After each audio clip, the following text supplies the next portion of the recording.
마가복음 10장. 예수님께서는 그곳을 떠나 유대 지방으로 가셨습니다. 다시 많은 사람들이 예수님께로 몰려들었습니다. 다른 때와 마찬가지로 예수님께서 그들을 가르치셨습니다. 몇몇 바리새파 사람들이 예수님께 와서 예수님을 시험하려고 물었습니다. 사람이 아내와 이혼하는 것이 옳습니까? 예수님께서 대답하셨습니다. 모세가 너희에게 어떻게 명령하였느냐? 그들이 말했습니다. 모세는 남자가 이혼 증서를 써준 다음에 여자를 보내라고 허락하였습니다.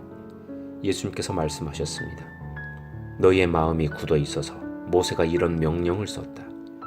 그러나 하나님께서 세상을 만드실 때부터 남자와 여자를 만드셨다. 그러므로 남자가 자기 아버지와 어머니를 떠나 아내와 더불어 둘이 한 몸이 될 것이다. 따라서 더 이상 둘이 아니라 한 몸이다. 그러므로 하나님께서 하나로 만드신 것을 사람이 가르지 마라. 제자들이 집에서 예수님께 이혼에 대해 다시 물었습니다. 예수님께서 대답하셨습니다. 자기 아내를 버리고 다른 여자와 결혼하는 사람은 간음죄를 짓는 것이다. 자기의 남편을 버리고 다른 남자와 결혼하는 여자 또한 간음죄를 짓는 것이다. 사람들이 자기의 아이들을 데리고 예수님께 와서 어루만져 주시기를 원했습니다. 그러나 제자들이 이들을 꾸짖었습니다. 예수님께서 이것을 보시고 노하시며 제자들에게 말씀하셨습니다. 어린이들이 내게 오게 놔두어라. 그들을 막지 마라. 하나님의 나라는 이런 어린아이와 같은 사람들의 것이다. 내가 너희에게 진정으로 말한다. 어린이처럼 하나님 나라를 받아들이지 않는 사람은 결코 그곳에 들어가지 못할 것이다. 그리고 예수님께서 어린이들을 팔에 안으시고 손을 얹어 축복하셨습니다. 예수님께서 길을 떠나시려고 할 때 한 사람이 달려와서 예수님 앞에 무릎을 꿇었습니다. 그리고 여쭈었습니다. 선하신 선생님, 영원한 생명을 상속받으려면 무엇을 해야 합니까? 예수님께서 대답하셨습니다. 왜 나를 선하다고 하느냐? 오직 하나님 외에는 아무도 선하지 않다. 내가 계명을 한다. 살인하지 마라. 간음하지 마라. 도둑질하지 마라. 거짓 증거를 대지 마라. 속이지 마라. 내 부모를 공경하여라. 그 사람이 말했습니다. 선생님, 저는 어려서부터 이 모든 계명들을 다 지켰습니다. 예수님께서 그 사람을 보시고 사랑스럽게 여기셨습니다. 그리고 말씀하셨습니다. 내게 부족한 것 하나가 있다. 가서 내가 가진 것을 모두 팔아 가난한 사람들에게 주어라. 그러면 하늘에서 보화가 있을 것이다. 그리고 와서 나를 따르라. 이 말씀을 듣고 그 사람은 매우 슬퍼하며 떠나갔습니다. 그것은 그 사람이 많은 재물을 가지고 있었기 때문입니다. 예수님께서 제자들을 보시며 말씀하셨습니다. 부유한 사람이 하나님 나라에 들어가는 것이 얼마나 어려운가. 제자들은 예수님의 말씀에 놀랐습니다. 예수님께서 다시 말씀하셨습니다. 얘들아, 하나님 나라에 들어가는 것이 얼마나 어려운지 부자가 하나님 나라에 들어가는 것보다 낙타가 바늘귀를 지나가는 것이 더 쉬울 것이다. 제자들은 더욱더 놀라며 서로 말하였습니다. 그러면 과연 누가 구원을 받을 수 있을까? 예수님께서는 제자들을 바라보시며 말씀하셨습니다. 사람은 할 수 없으나 하나님께서는 할 수 있다. 하나님께는 모든 것이 가능하다. 베드로가 예수님께 말했습니다. 보십시오.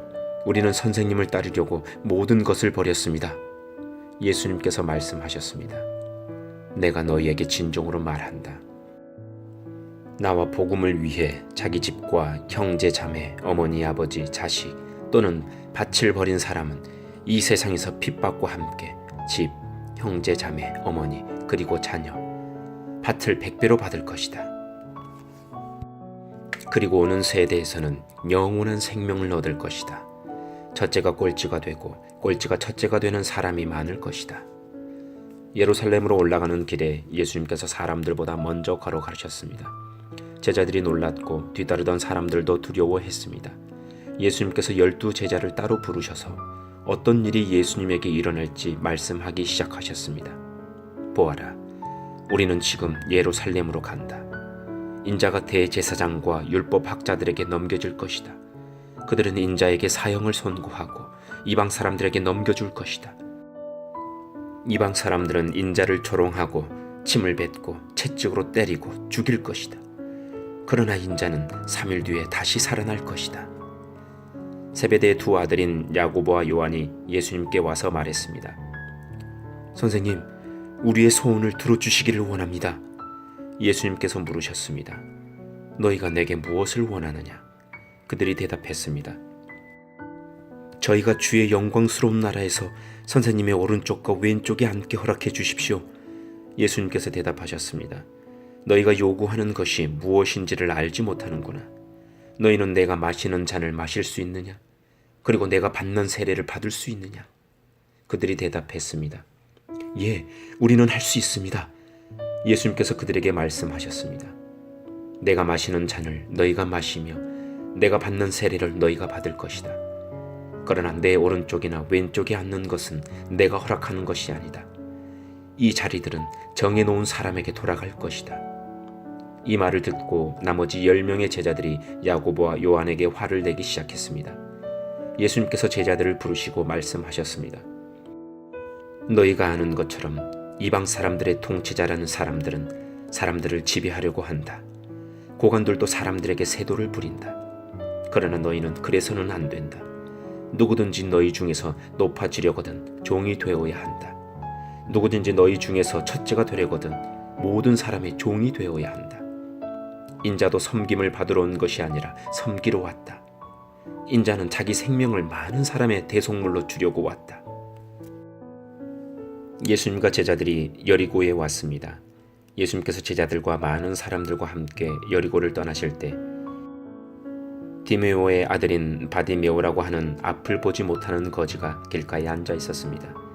나사렛 예수님이라는 소리를 듣고 그는 소리 지르기 시작했습니다. 다윗의 자손 예수님, 제게 자비를 베풀어 주십시오. 많은 사람들이 그에게 조용히 하라고 엄하게 말했습니다. 그러나 그는 더욱더 크게 소리쳤습니다. 다윗의 자손이시여, 제게 자비를 베풀어 주십시오. 예수님께서 멈추셔서 말씀하셨습니다. 그 사람을 이리로 데리고 오너라. 사람들이 그를 불렀습니다. 안심하고 일어나게 예수님께서 자네를 부르시고 계시네.